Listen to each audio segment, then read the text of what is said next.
अस्सलाम वालेकुम नाज़रीन, मैं आपकी मेज़बान दुआनाज। आप देख रहे हैं K20 न्यूज़। खबर शामिल करते हैं कराची का इलाका थाना कोरंगी जमान टाउन की हुदूद में मंशियात फरोख्त, जिसकी सरपरस्ती SHO ज़मीर अहमद खावड़ कर रहे हैं।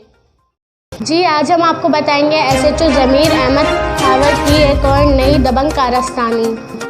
इलाका 48F85 बंगाली कैंप W22, हुदूद थाना जमान टाउन कोरंगी। खुलेआम मावा, गुटके, चरस मंशियात फरोख्त की जा रही है। SHO ज़मीर अहमद खावड़ की सरपरस्ती में ये सब क्राइम हो रहा है और SHO ज़मीर अहमद खावड़ खामोश तमाशाई बने अपनी जेब गर्म कर रहे हैं। पुलिस मोबाइल SHO थाना जमान टाउन तमाम कैबिनों से जहां पर गुटका, मावा, मंशियात फरोख्त हो रही हैं, वहां से भत्ता वसूल करती है और भत्ते की तमाम अमाउंट SHO जमान टाउन ज़मीर अहमद खावड़ की टेबल पर रखी जाती है।